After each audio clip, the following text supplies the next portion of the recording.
départ le plus généreux de l'histoire de l'entreprise. Le patron américain d'une société d'assurance basée au Pays de Galles vient d'offrir la somme de 9 millions d'euros à ses salariés en guise de cadeau d'adieu. Parmi les heureux bénéficiaires, il y a 170 employés français. Est-ce que les patrons, Philippe, seraient aussi capables de générosité ? En tout cas, Henry Engelhardt, le patron d'Admiral, la société d'assurance, a mis la barre très haut, 9 millions d'euros répartis entre ses 8000 employés. Ça fait quand même 1200 euros chacun. De quoi susciter des réactions enthousiastes chez les salariés parisiens du groupe. Des propos recueillis, des réactions recueillies par Gaël Joly. Ah oui, une journée assez euphorique. Tout le monde parlait déjà de comment il allait dépenser son argent. Et, Vous avez bu un pot le soir ? je tairai les détails, mais oui, on a bu un pot le soir. Alors pourquoi un tel élan de générosité ? Les explications d'Henry Engelhardt. J'ai parlé avec ma femme et j'ai dit je voudrais que nous donnons l'argent. Et elle a dit fantastique. C'est simplement un message de merci à tout le monde qui travaille au Admiral. Alors, il faut quand même préciser que selon le magazine Forbes, Henry Engelhardt possède une fortune évaluée à un peu plus d'1 milliard d'euros. Moi, je veux bien prendre les un peu plus, tiens. Oui. Là, ça en fait l'un des 2000 hommes les plus riches de la planète. Oui, donc il est pas sur le carreau. Il lui reste quand même encore de quoi partir en vacances. Bonjour Antoine Vaccaro. Oui, bonjour. Vous êtes président du CERFI, le Centre d'études et de recherche sur la philanthropie. Des exemples comme celui-ci, vous en connaissez beaucoup ? Écoutez, c'est une forme d'expression philanthropique un peu particulière. En fait, c'est un patron qui redistribue à ses salariés une partie de la richesse qu'il a accumulée. C'est un acte que je trouve à la fois estimable, édifiant, et il faut le saluer en tant que tel. Mais moi, je raisonnerais pas obligatoirement en termes de philanthropie, je raisonnerais en termes effectivement d'un geste fait pour ses salariés.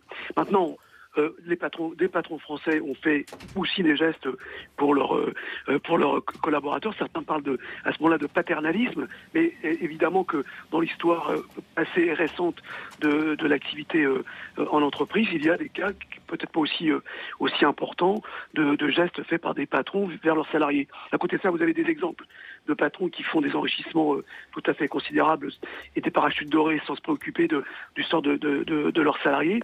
Et néanmoins, il y a un mouvement général depuis une quinzaine d'années d'aller vers la philanthropie, d'aller vers des gestes généreux, vers des sujets d'intérêt général. Et je crois que c'est très marqué, et on le constate un peu de par le monde des pays occidentaux. Alors, Henry Engelhardt, je vais arriver à le dire, le patron d'Admiral, c'est un Américain. Est-ce que la philanthropie chez les patrons, c'est plus particulièrement, plus souvent aux États-Unis que ça se passe ? Alors d'abord, elle est beaucoup plus importante en termes de masse financière, simplement parce qu'aux États-Unis, moi je l'appellerais l'empire, les fortunes qui se constituent sont vraiment considérables. Ça ne veut pas dire qu'en Europe ou en France, il n'y a pas des fortunes considérables qui se créent, mais c'est beaucoup plus large et fréquent. La deuxième chose, c'est que dans les pays anglo-saxons, je pense à Grande-Bretagne et États-Unis, on peut tout à fait déshériter ses héritiers et disposer de la totalité de son patrimoine pour financer des causes philanthropiques. En France, vous avez une réserve héréditaire qui vous ne le permet pas à un patron qui aurait fait fortune et qui voudrait léguer ou faire une donation qui attaquerait la réserve héréditaire, de pouvoir faire ça sans l'avis des héritiers. Donc un des éléments aussi qui limite la taille des interventions des philanthropes chefs d'entreprise ou qui ont fait fortune, notamment en France, c'est notamment le fait qu'il y a des lois de protection des héritiers. Alors oui, on connaît les exemples de Bill Gates qui a décidé de verser 95% de sa fortune personnelle à sa fondation, puis de Warren Buffett qui a donné l'an dernier la somme record de 3 milliards de dollars à 5 organisations caritatives. Des Bill Gates et des Warren Buffett, en France, on les attend toujours.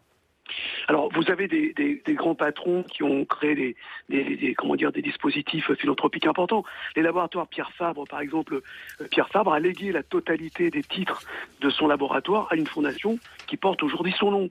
Je pense que c'est un chiffre peut-être qui avoisine le milliard d'euros. La famille Bettencourt a créé une fondation extrêmement importante qui est probablement aujourd'hui la fondation qui distribue le plus de fonds en tant que fondation particulière, enfin de famille. Je ne compare pas aux fondations institutionnelles comme la Fondation de France, etc. Mais en tant que fondation familiale, verser chaque année 23 millions d'euros à des causes d'intérêt général, c'est une somme importante. Mais néanmoins, ça reste dans des tailles, dans des dimensions plus modestes, mais il y a un mouvement général pour aller vers quelque chose de plus important, surtout quand les héritiers acceptent ce type d'opération. Antoine Vaccaro, merci beaucoup, président du Centre d'études et de recherche sur la philanthropie. À demain, Philippe Duport.